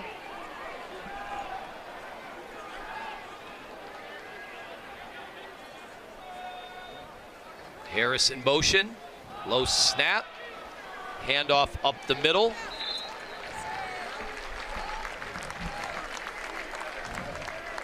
That was Anthony Jeffrey on the carry. Right, nice use of clock management, run the football, keep that Merrimack offense off the football field. Make that Donovan Delaney.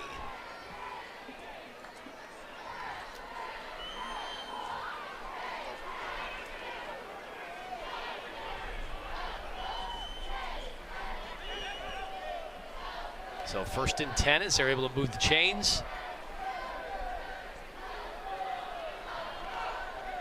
They just get it off. Montez brought down. What a terrific job by the Warriors as number 17, Sidney Johnson, wrapping up and making the sack.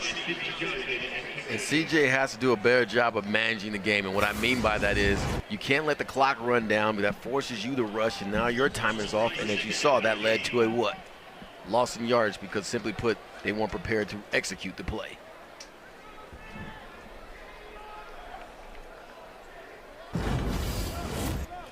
Second and 13. The handoff.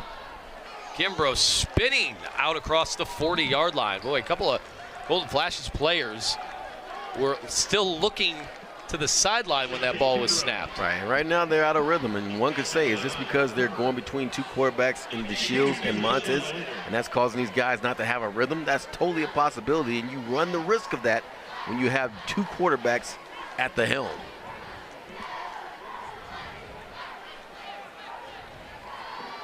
Will it be Cade Wolford time here on 3rd and 11? Well, they're giving him his respect because they're playing 12 to 15 yards off of him. Inside handoff. Garcia.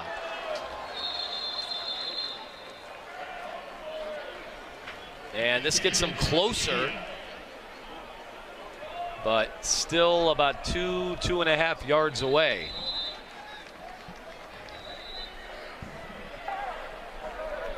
Timeout for a defensive injury.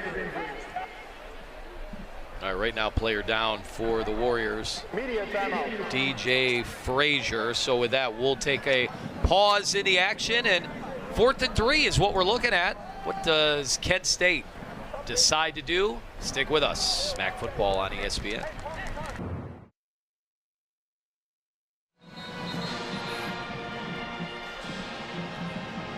Here in the 4th quarter, Kent State, a 4th and 3 is what they are facing. And it looks like the punting unit is coming onto the field. A little action there, pretend like they were going to run a play, but then bring the punting unit on. Okay. I heard some fans saying, go for it, just go for it. But that wasn't what I was hearing from your mouth. What'd you say, 714 days?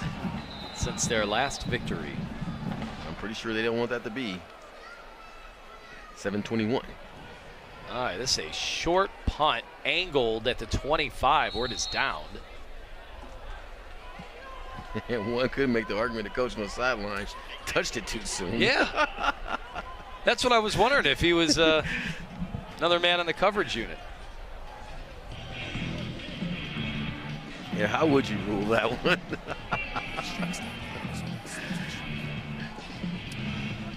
So, obviously, here's what's at stake for Kent State. The losing has, obviously been a problem. We were talking about 21 straight games. In fact, they're 1-32 in their last 33 games. Last win over Central Connecticut State. Pereira trying to stay on his feet. Somehow avoiding the tacklers and makes a huge run out of it. How did he stay on his feet? Does a great job of navigating on the football field and just understanding, okay, spacing. He has great vision, and he also has elusiveness as well, because right here, that should be a tackle. Now, right there, you can question if that's a hole, but what you like the fact that he has cutbacks and then speed.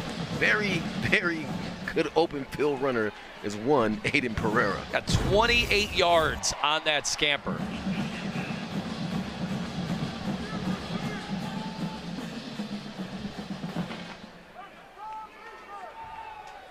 Quick throw out of the backfield. And Wyatt makes a man miss, but only gets a couple of yards. I see a trick play set up for that play down the future. And what I'm thinking is they're going to throw it out there and then have the receivers keep running back pass.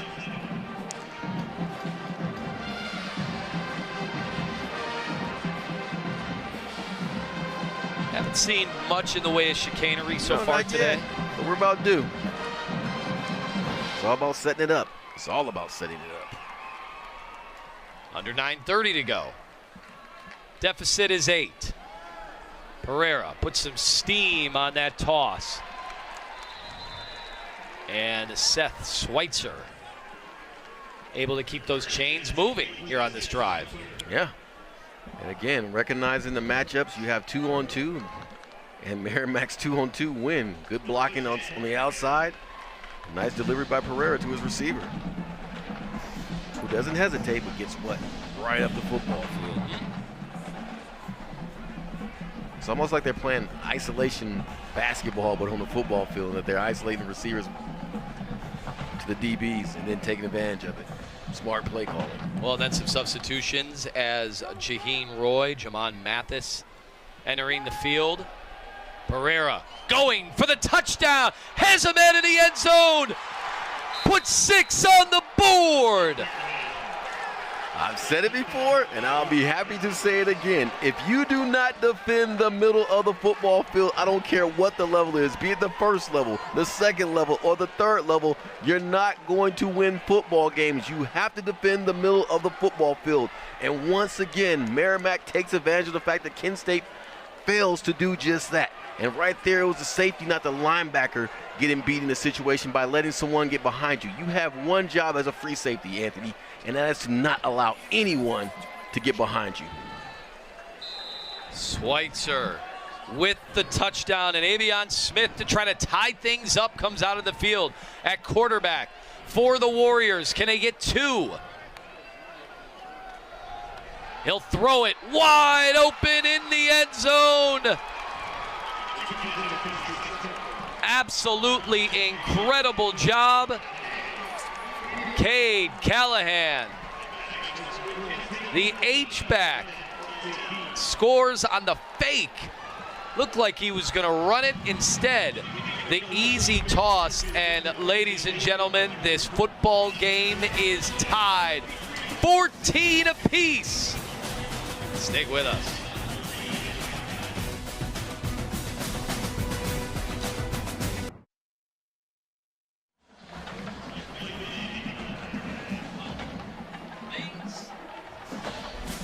things have changed here in the fourth quarter. That's right. Steph Schweitzer says, you know what? If you're not going to guard the middle of the football field, I'm going to boogaloo on you.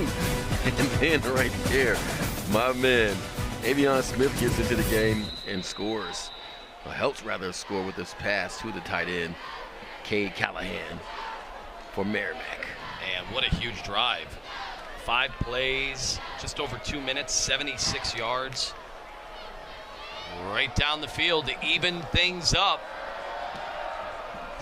Some new life breathed into this game. Kent State, their opener with their interim head coach.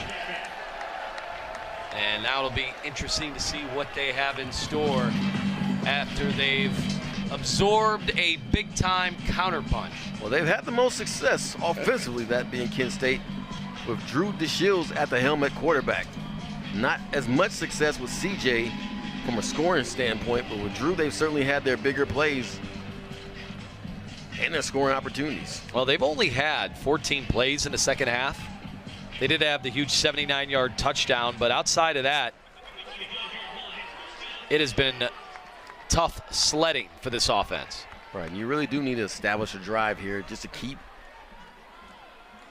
Merrimack's offense off the football field.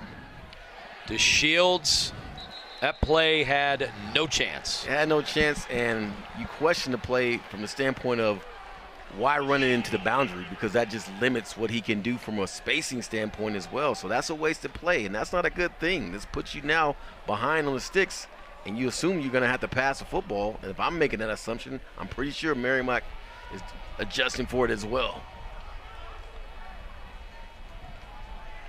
8:15. Clock continues to run. DeShields, man in his face, delivers late and incomplete. Yeah, and they're not going to call that. And to the referee's credit, they're not going to bail you out on that play. And just that quick is 3rd and long. And the pacing, slow it down. Gather yourselves. Don't go into frantic mode. And you kind of sensing and feeling that on the Kent State sideline, while with Merrimack, the confidence is growing minute by minute, play by play. By the way, you just saw the number, how even is today's game. Both teams run the same amount of plays, and the yardage almost at a dead heat. 3rd and 10. The Shields, ball is loose. Who has the football? It's Merrimack. Wow. And I don't see how they won that ball scramble at the pile, but they did, to their credit. And big play, you bring the heat, opportune time to blitz. Adrian Rufo. Boom, right here, you gotta have ball, you have to have ball security. And at some point, you have to make sure you recover that football and not allow it to bounce from your grab if you're Kent State. As Matt Pajus loses the football. I saw Bryce Warwick in on the play, but we have had a dramatic turn of events.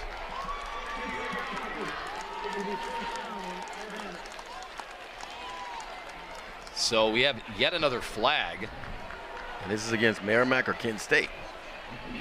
That was the 17th penalty that we have had so far today. Now you go from excellent field position to now being backed up again.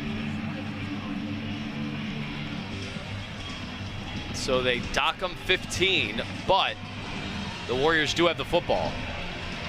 And all the confidence in the world that they can win this football game. Yeah, you've had that shift of the momentum if you're a believer in such things, but it does feel right now, just listening to the crowd and looking at the Kent State sidelines, they look a little shell-shocked. Certainly.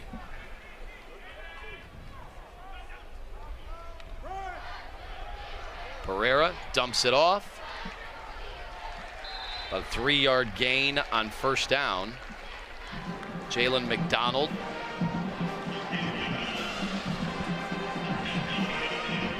And positive play on first down. Nothing wrong with that. You'll take the 3 or 4 yard gain.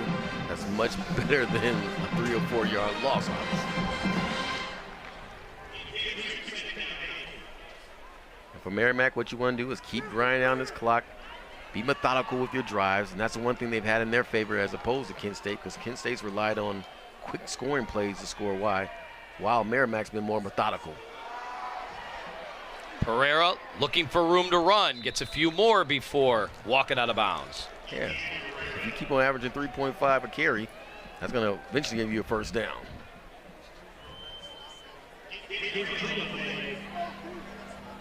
They gave him 3 officially. 7-minute mark of the fourth quarter. On third down, And Merrimack, I'm 2 of 11. Misdirection here or some form or fashion. Someone needs to be identified as, hey, I'm going to make sure that I follow Pereira wherever he goes. All sorts of movement. And Kent State signaling that this one is on the Warriors.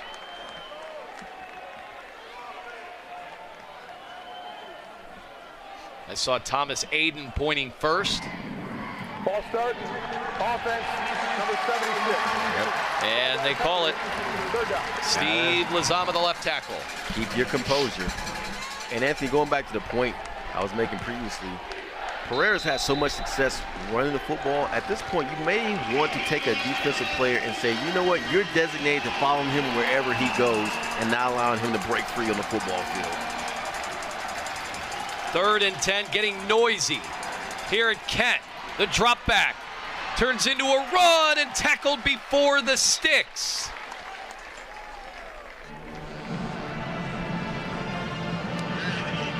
Jelani Davis putting an end to the run. What do you do if you're Merrimack? Looks like they're going for it. Game is tied. Got to get to the 24-yard line. You need 4.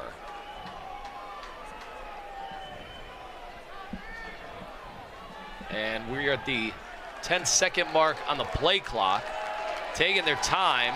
Pereira will go out of the gun, and they will go for it. Will he get it off in time?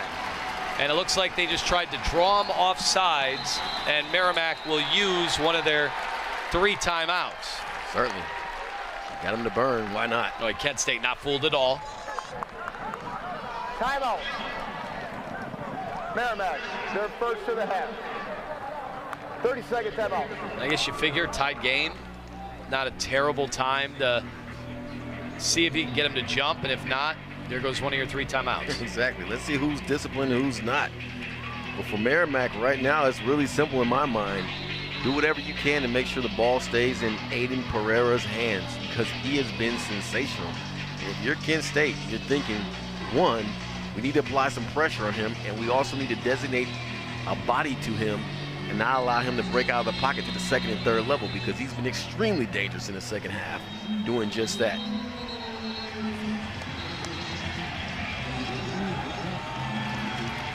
Well, here we go.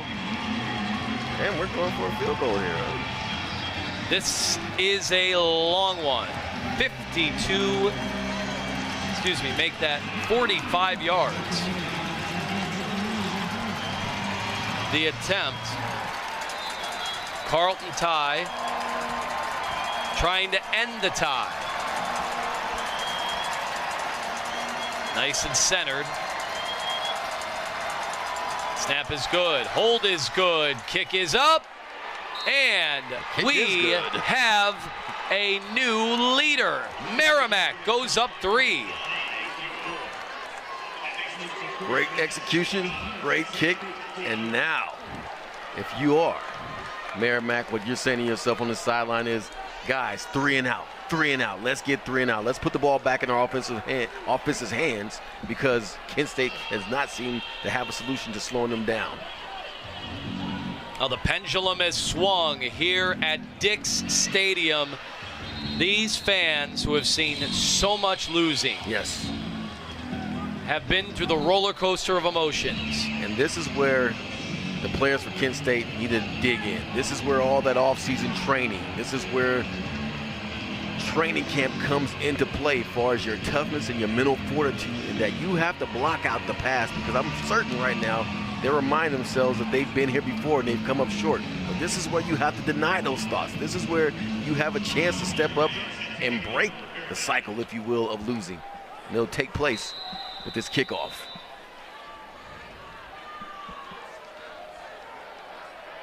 And 5:40 to go.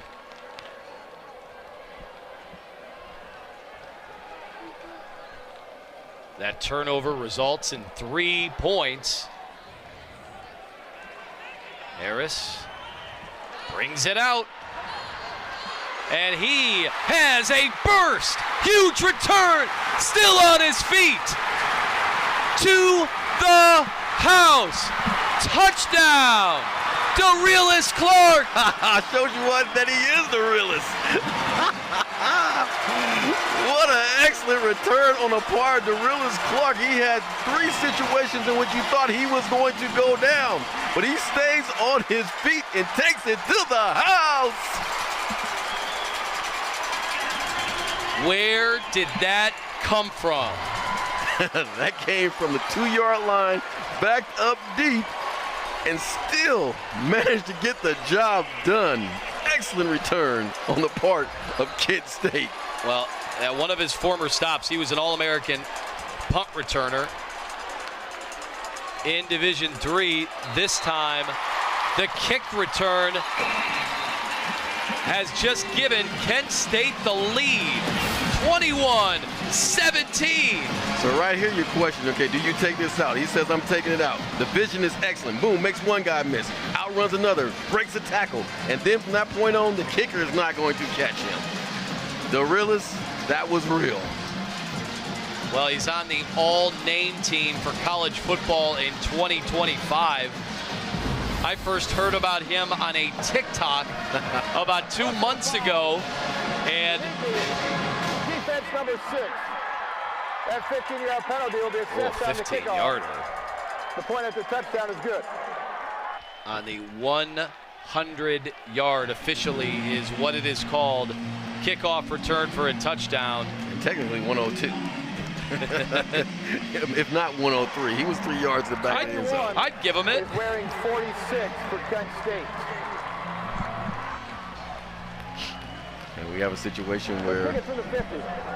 Kay Wolford puts on 46 in order to cover kicks.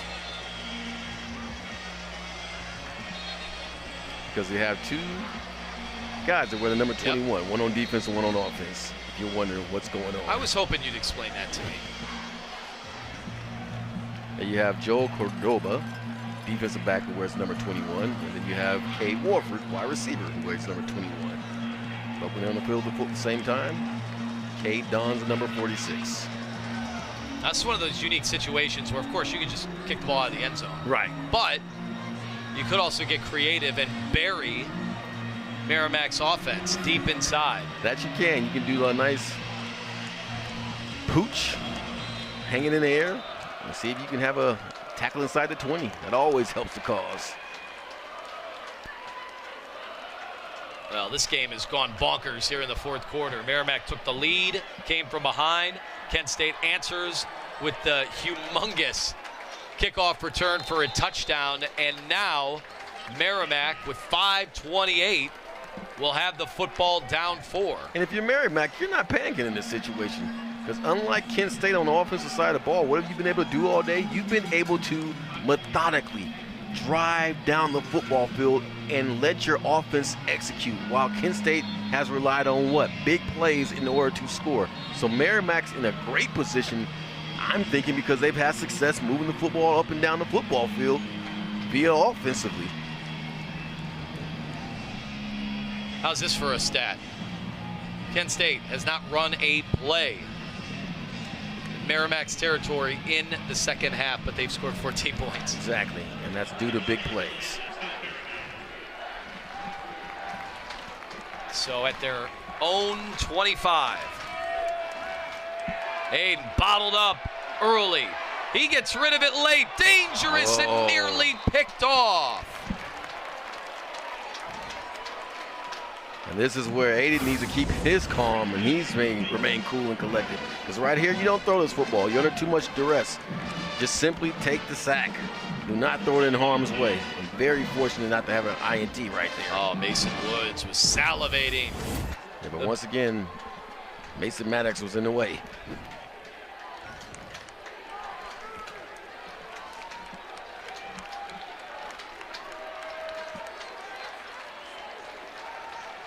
We got 5 receivers for the Warriors. Here comes the blitz. And it's complete. And a nice throw and catch, first down. Wyatt on the far sidelines. Okay, and from the defensive back standpoint, yeah, I understand you're anticipating you want to jump it because you know the blitz is coming. But you have to make sure you get that tackle secured first and not go for the gamble and big play. Sometimes it's wise just to play smart defense as opposed to taking chances. So even though they moved the chains, that clock continued to run. We're now under 5 minutes here in the 4th. And while they have to allow for substitutions, the officials will finally back away. Used a lot of clock there. Yeah. Up the middle, Pereira. Kent State will take that all day. Right, and a better job on the part of Kent State of not letting Pereira get into the second and third level of the defense. That has certainly been a problem throughout the course of the day. Well, they're certainly taking their time. I know they're only down 4. They still do have 2 timeouts plus the 2-minute timeout. Yeah, at the same time, you don't want them to rush. I get what far as activity, but sometimes it's best to just take your time with it and not rush. Kent State sends 4. Ball's caught, but immediately Jalen McDonald goes down. And so that clock will continue to tick on a 3-yard gain.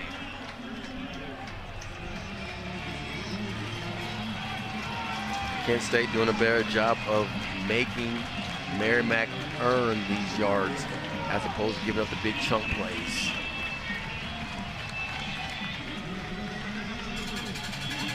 Merrimack going through their substitutions. And we are under 3.5 minutes. 3rd and 3. Inside handoff.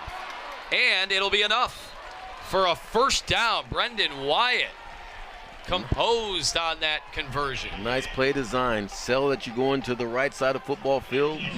And then Brendan Wyatt, nice job of cutting it back, going against the flow of the defense for the first down. Boy, they look relaxed. Yeah, it should be. On this They've drive. had success throughout the course of the day. No need to panic.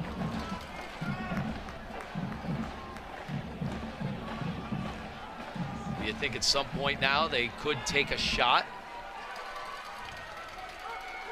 Pereira sprinting out to the right, down the field, and it's tipped and incomplete as Jair Rollison got his mitts up on that football, stopping the clock.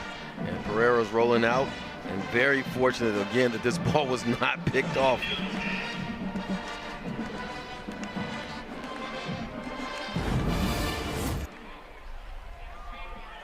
So it'll be 2nd and 10. That does stop the clock. As I said, Warriors with 2 timeouts plus the 2-minute timeout. So they'll have ample opportunities to stop that clock. They'll look to throw, screen. It's hauled in. Do they have the numbers? Oh, the big man was brought down, Cade Callahan. An excellent play call again, catching Kent State off guard, not anticipating a tight end screen in this situation. And once again, the chains are being moved on the part of Merrimack. And Callahan did have to limp off. Will they get a play off before the 2-minute timeout? They are taking their time. That play, 13 yards to move the sticks. 2:05, they do get it off. Pereira loses his footing and he's brought down. Big time sack for the Flashes. Thomas Aiden will get the credit. The footing had something to do with it as well. We have 2 minutes to go here at Kent State with the Flashes clinging to a 4-point lead. Could be a wild finish here at Kent State. Don't go anywhere. It's MAC football on ESPN.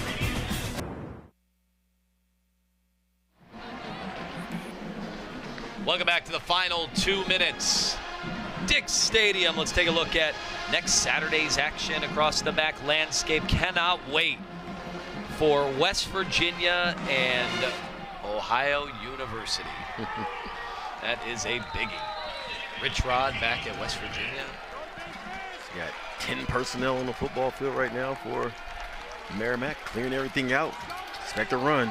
They send 4. Pereira airmails his target. Nowhere close to Cooper Lehman. They were not on the same page. Aiden was thinking it's going to be a seam route, and he certainly did not get that from his receiver. So 3rd and 15, crowd on their feet. Kent State trying to do something they haven't done in 714 days. And if they make a stop here on 3rd and 15, it'll go a long way. They are making some noise. Pereira breaking down, launching that ball deep into the end zone, incomplete. He took a shot as well. And on the sideline for Merrimack, they're begging the officials to throw a pass interference play because there was entanglement between Cooper Lehman and one of the Kent State defenders. And here's the hit back there in the pocket. He knew it was coming. And he got taken down, really. And right here, Anthony, it is pivotal that your 4-man pressure gets to the quarterback right here. It's on these guys to shut this game down. And we'll get a timeout because of it. Warriors really want to. 30-second timeout. And that timeout, I wouldn't call it. And this is the reason why. The defense is always more tired than the offense. So if you get a pass rush that's not swapping out, those guys may not apply as much pressure. Now what do they get a chance to do? They get a chance to catch a break, get their breath back, and come with more force and energy because, simply put, you bailed them out. So keep that up tempo going. That hurts the defense more than the offense. So don't be surprised if you're able to get to the quarterback now with 4-man pressure because of the fact that you gave him a break. Hey, you line up your personnel as well. Meanwhile, Merrimack, they still looking for that first FBS win in program history. We have had a couple of games that were hanging in the balance in the second half. This one hanging in the balance late in the 4th quarter. So 4th and 15 after the timeout. Merrimack still has 1 left. Flooding one side of the football field to isolate the left side. So again, this will be the 11th play of the drive when they eventually Kent State, their first of the half. run one. 30-second timeout. Been a busy day out of our head referee, Chris Lamonge. and right now if I'm a defensive coach / coordinator or defensive player, I'm saying watch out for the isolation plays. If they're going to load trips to one side, look for them to do something on the backside. And also remember, contain pass rush. Do not allow Aiden Pereira to get outside of you because he can easily pick up 15 to 20 yards on his own. They've been able to get there with 4. You find any reason to believe they might send more? I wouldn't send more. I would just tell these guys, make sure in the process of getting up the football field that you keep him inside, him being Aiden Pereira. Got to get to the 26-yard line. 4th and 15. Can Kent State get that elusive victory? Pereira collects, throws, almost picked off, and it's incomplete. And again, receiver and quarterback not on the same page. Pereira's throwing one direction, receiver's running another one. That is so frustrating. And then Tevin Tucker almost picked it off. Either way, Merrimack with just 1 timeout. So unless something really crazy happens, which you can never count out when it comes to Mid-American Conference football, or over the last few years, Kent State, we could be looking at an actual victory. Right, and if I'm Kent State, Anthony, Gavin Garcia left, Gavin Garcia, right? Gavin Garcia up the middle. I'm not taking any chances. Still running from the gun. Low snap. That's some nice running room on first down by Gavin Garcia. And Gavin does a good job of seeing that the right side of the defense, of the offensive line rather, was collapsed. So let me take it backside where no one's at because everyone shifted down trying to prevent the run to the right. 7 yards. They get one more. This game is over. Merrimack, their final timeout of the half. Clock operator, please put the clock to 1:34. 1:34. Thank you. All right, you heard him, 1:34.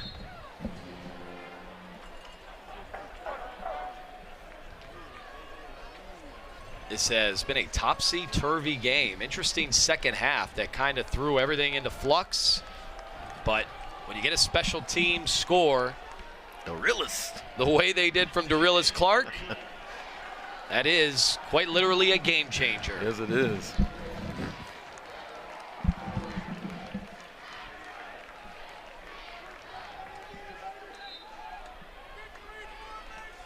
Second and 3, they'll stay in the gun.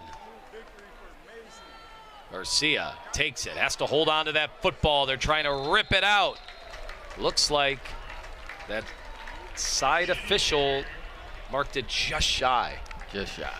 But that clock will continue to run, and we will be under a minute the next time they snap the football.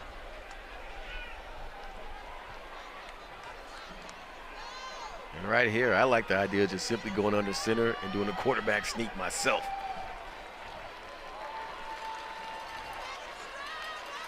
Well, they'll still do it from the gun, so you need a good snap. 56 and ticking on the clock. Harris in motion. 3 on the play clock. Actually snapped it early.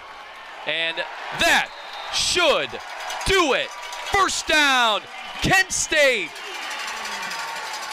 And Gerard, history here at Dick Stadium, because not since September 16th, 2023, the Flashes will get one in the win column. Yeah, it has been a while to say the least, but Merrimack, hold your heads up high because you played one heck of a football game and you almost pulled this one out. Victory for Mark Carney, the Northeast Ohio kid, and St. Ed's alum gets it done. 21-17, and there's the Gatorade bath. Well, good for him. He got the interim job during a very turbulent offseason. And for him, it was assembling a staff in short order. Yes. It was making a pitch to not only your recruits, but also the guys on the team. Stay. We can do this together. We can build it. And one game in, one victory down. Right, the building blocks are certainly in place for this program in that you got to win. It was a tough fought football game, but you found a way to keep your composure. You found a way to make the plays necessary to get the job done, and you can certainly build off of this. And for Kent State, say we have finally done it. We can walk around campus with our Letterman jackets on. We can walk around town with some semblance of pride that we're no longer winless. Boy, a sight for sore eyes. The Flashes getting a chance to run through the tunnel of their fans, their community, all the kids and the Carney family that assembled, and they are in the end zone ready to celebrate and sing that alma mater for a hard-earned come-from-behind victory over Merrimack. Final thoughts, Gerard? Final thoughts are, Merrimack, you fought a heck of a football game. Ultimately, though, pre-snap, post-snap penalties did not help your cause. And for Kent State, you found a way to weather the storm to get the job done to win the football game. Cade Wolford, Dorillis Clark, and how fitting for the head coach who hailed from Fordham, C.J. Montes. So the first win since they defeated Central Connecticut State. back in September of 2023. Just an incredible, gutsy victory, and Kent State pulls it out. So, for Gerard Cherry, I'm Anthony Lima. We thank John Nelson on stats, Mike Bacon directing, Adam Meyer the producer. Final score 21-17. This has been a presentation of ESPN.